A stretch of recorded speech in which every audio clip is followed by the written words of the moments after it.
Shri Ramana Maharishi. How can I attain self-realization?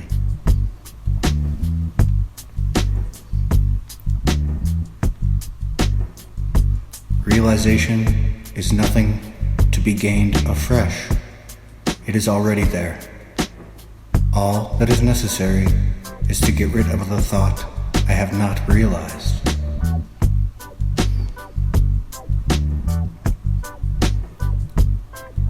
Stillness or peace is realization. There is no moment when the self is not. So long as there is doubt or the feeling of non-realization, the attempt should be made to rid oneself of these thoughts. They are due to the identification of the self with the not-self. When the not-self disappears, the self alone remains. To make room, it is enough that the cramping be removed. Room is not brought in from somewhere else.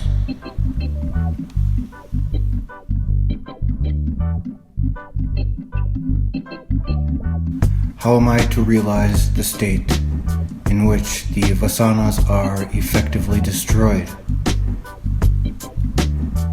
You are in that state now. Does it mean that by holding on to the self, the Vasanas should be destroyed as and when they emerge? They will be destroyed in themselves if you remain as you are. How shall I reach the self? There is no reaching the self. If the self were to be reached, it would mean that the self is not here and now, but is yet to be obtained. What is got afresh will also be lost, so it will be impermanent. What is not permanent is not worth striving for. So I say that the self is not reached. You are the self. You are already that. You are already that. You are already that. You are already that. You are already that.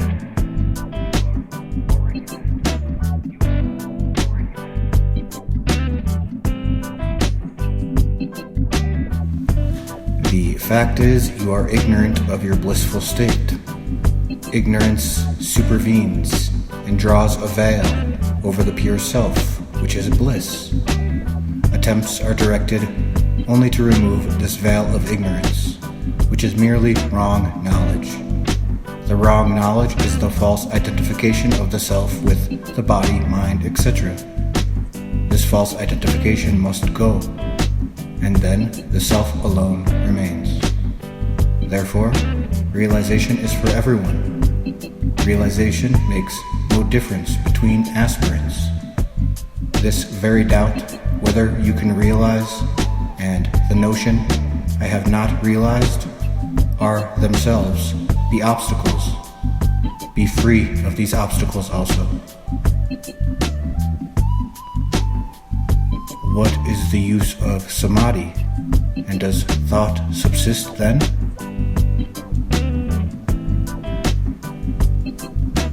Thoughts cast a veil over reality, and so it is not realized as such in states other than samadhi. In samadhi, there is only the feeling, I am, and no thoughts. The experience, I am, is being still.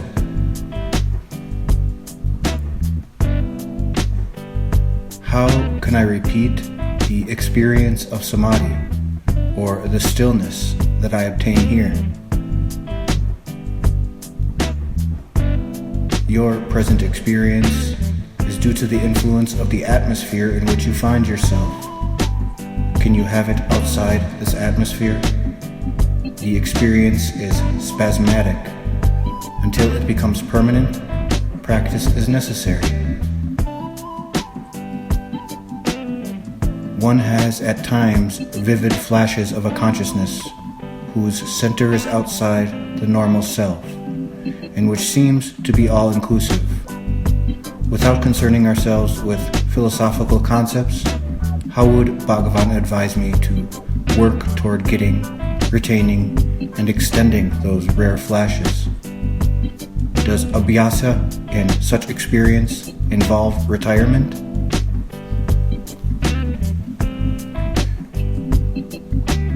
For whom is the inside or outside? These can exist only so long as there are subject and object.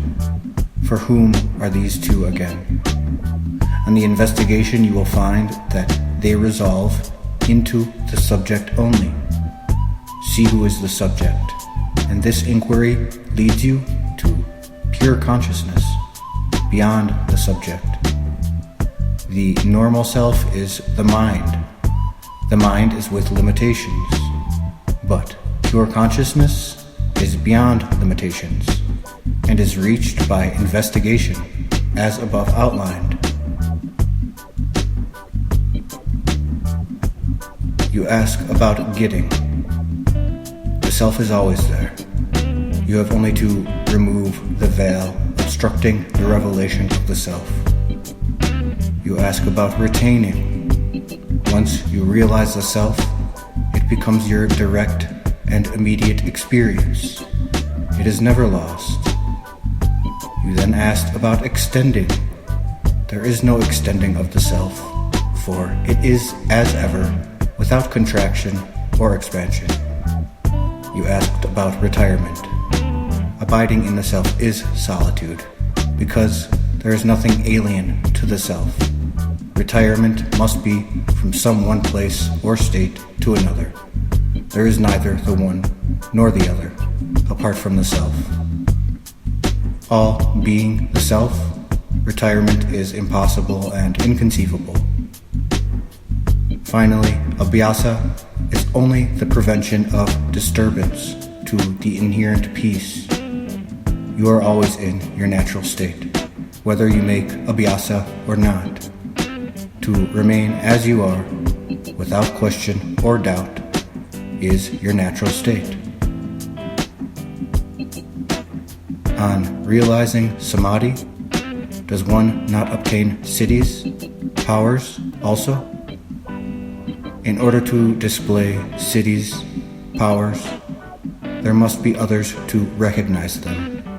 That means there is no jnana, no wisdom, in the one who displays them. Therefore, siddhis are not worth a thought. Jnana alone is to be aimed at and gained.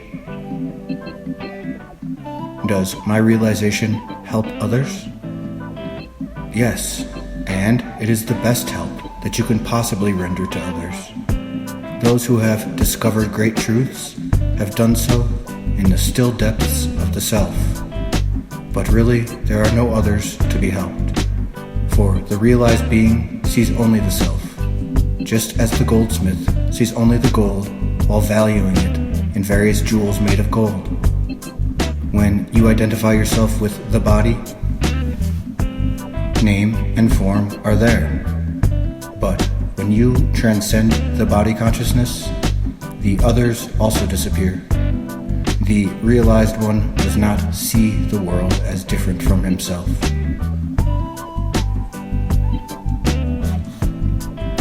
Would it not be better if the saints mix with others? There are no others to mix with. The self is the only reality. Should I not try to help the suffering world? The power that has created you has created the world as well. If it can take care of you, it can similarly take care of the world also. If God has created the world, it is His business to look after it, not yours. Is it not our duty to be patriots? Your duty is to be, and not to be this or that. I am that I am sums up the whole truth. The method is summarized in be still. And what does stillness mean? It means destroy yourself, because every name and form is the cause of trouble. I is the self. I am this is the ego. When the I is kept up as the I only, it is the self. When it flies off at a tangent and says, I am this or that, I am such and such, it is the ego. Who then is God? The self is God. I am is God. If God is apart from the self, he must be a selfless God, which is absurd. All that is required to realize the self is to be still. What can be easier than that? Hence, Atma Vidya is the easiest to attain.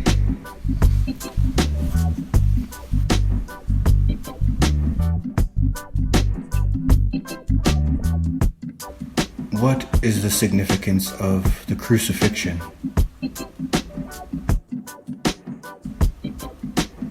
The body is the cross. Jesus, the Son of Man, is the ego or I am the body idea. When the Son of Man is crucified on the cross, the ego perishes, and what survives is the absolute being. It is the resurrection of the glorious self, of the Christ, the Son of God, of the Christ, the Son of God, of the Christ, the Son of God.